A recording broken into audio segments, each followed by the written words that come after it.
been to Israel many times. The whole country's a fortress. When I first heard this story, I still have the same gut instinct that I did initially. I find this very hard to believe. I've been to that Gaza border. You cannot go 10 feet without running into a 19-year-old with an AR-15 or an automatic machine gun that is an IDF soldier, right? The whole country is surveilled. And so let me just kind of go through this. We don't talk about Israeli politics very often, and most Americans don't know this. The last 9 months, Israel was on the brink of civil war. It's not an exaggeration. This judicial stuff, there were hundreds of thousands of Israelis taking to the streets because Bibi Netanyahu was basically redefining the Israeli constitution. That's not an exaggeration, right? There were protests planned this week against Netanyahu, where they anticipated tens of thousands of people to take to the streets. I'm not willing to go so far that saying that Netanyahu knew or there was intelligence here, but I think some questions need to be asked. Was there a stand down order? Was there a stand down order? 6 hours? I don't believe it. Israel's the size of New Jersey.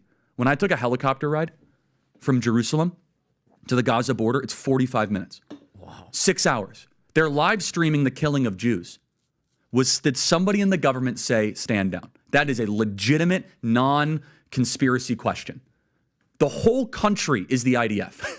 The whole country is. Yeah. And you're trying to tell me that they're going to concerts and kibbutzes and schools, and by reports, 6 hours. Let's say it's 3 hours. I'm actually very pro-Israel. So let me be so I'm not exactly. Well, I think we all are. No, I just want to make sure my position is clear here. But so Patrick, there are other explanations.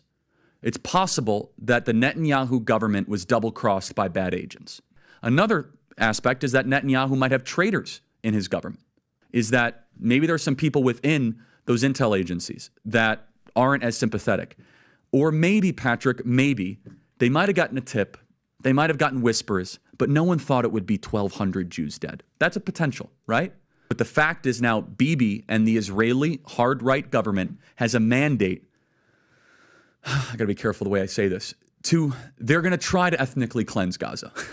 They're talking about basically removing 2.5 million people from there, okay? And honestly, they have a mandate to go seek justice and revenge. They do. This idea that they need to have a truce or a peace treaty, that's morally crap after you see women and children be burned alive and dragged to the streets. But there are some serious questions here, Patrick. And let me tell you, my pattern recognition over the last 5 years has become pretty sharp. COVID, Maui fires, Epstein. When I see a story and it doesn't click, our guts are usually right.